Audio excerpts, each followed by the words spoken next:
না বোধক বাক্য বলার জন্য অথবা কথা বলার জন্য আরো একটা শব্দ, সেটা হচ্ছে কাইন।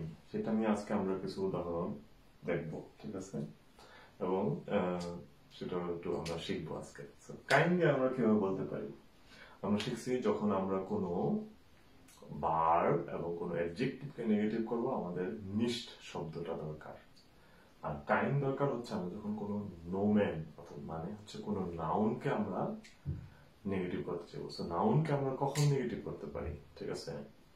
জেনারেলি আমাদের যখন কোনো কিছু নাই, আমাদের যখন কোনো কিছু থাকবে না, সেটাকে আমরা কাইন দিয়ে প্রকাশ করতে পারি। সো কারণ ওই নাউনটার ক্ষেত্রে একইভাবে আবার আমাদের যখন কোনো কিছু হবে না, ঠিক আছে? যে যেমন এটা একটা ব্ল্যাকবোর্ড না, আমি যখন বলতে চাইবো তখনও আমাদের এই কাইনের ব্যবহার হবে। তাহলে চলেন এখন দেখি আমরা একটা উদাহরণ দেখি। সবচেয়ে ইজি উদাহরণ কি?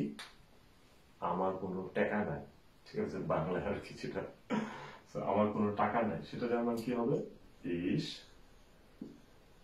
হবে, এখানে কি হবে? কাইন গেট। টাকা যেমন কি গেট। সো এখানে কি বললাম? সাবজেক্ট আসলো, ভার্ব আসলো, অবজেক্ট হইলো এই পুরাটা, এই অবজেক্টটা আবার ভাগ হইছে কিভাবে? এখানে হচ্ছে আমাদের কাইন এবং এখানে হচ্ছে আমাদের নোমেন। সো এটাকে এক্স না দিয়ে এটাকে এন দিই, নেগেটিভ বোঝানোর জন্য, ঠিক আছে? এন দিয়ে দিলাম। তাহলে কি হইলো? নোমেনের আগে সবসময় এই নেগেটিভ শব্দটা ব্যবহার হবে। সো আমার টাকা নাই, মানে এই নাইটাকে বোঝানোর জন্য নোমেনের আগে আমাকে কাইন শব্দটা আনতে হবে। এখন যদি এটা নাই করে দিই, তখন কি হবে? এই সাবেক মানে আমার টাকা আছে, ঠিক আছে? সো একইভাবে এখন যদি আমরা বলতে চাই যে রবিনের কোনো গাড়ি নাই, ঠিক আছে? সো তাহলে কি হবে?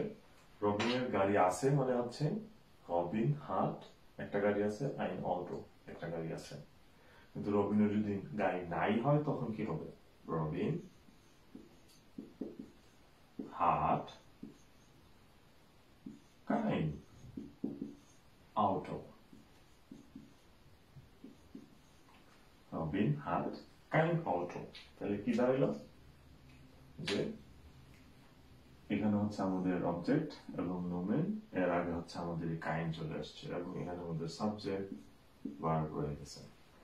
সো যখনই কি নাই, গাড়ি নাই, এই জন্য গাড়ির আগে আমাদের কাইন শব্দটা নিয়ে আসতে হবে, ঠিক আছে? সো এখন আসি হচ্ছে যখন কোনো বস্তুর ক্ষেত্রে আমরা বলবো, ঠিক আছে? যেমন আমার এখানে, আমি আপনারা হয়তো ক্যামেরাতে দেখতেছেন না, এখানে একটা র্যাক রাখা আছে। র্যাককে যেমন ভাষায় বলা হয় রেগাল অথবা দাস রেগাল। এখন আমি একজনের সাথে কথা বলতেছি, আচ্ছা এটা কি রেগাল? আরেকজন বলল না, এটা কোনো রেগাল না, এটা মনে হয় বুক সেলফ। আচ্ছা এটা কি তাইলে কোনো আলমারি? না, এটা কোনো আলমারি না। এই যে একটা জিনিসকে ওইটা না বলা, এইটাই সেক্ষেত্রেও আমরা কাইন ব্যবহার করব। তখন সেটা কি হয়ে যাবে? কারণ আমি যদি বলি না এটা কোনো রেগাল না, অথবা আমার যে বিপরীত পক্ষ, তখন সেটা হয়ে যাবে Das ist kein Regal. Das ist kein Regal. ঠিক আছে? এখন এই কাইন আবার যখন আর্টিকেল হিসেবে ব্যবহার হবে, তখন আবার আরেকটা ব্যাপার আসবে, সেটা আমরা হচ্ছে পরের ভিডিওতে আবার দেখব, ঠিক আছে? এখন কি হবে? যদি এটা একটা উদাহরণ আমরা এখানে করি, ঠিক আছে? সো রেগাল আমরা জানি, ঠিক আছে? কি হইলো তাইলে এখানে?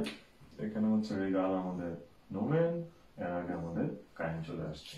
সো এইভাবে আমরা এখন দাস ইজ দিয়ে, এটা যদি টেবিল হয়, ঠিক আছে? আমরা যদি বলি যে এটা কোনো টেবিল না, তাহলে এটা হবে দাস ইজ কাইন টিশ। যে ক্যামেরাটা আমি ইউজ করতেছি, আমি যদি বলতে চাই এটা কোনো ক্যামেরা না এবং ক্যামেরা হচ্ছে দি কামাহা, এই জন্য তখন হয়ে যাবে দাস ইজ কাইনা কামাহা, ঠিক আছে?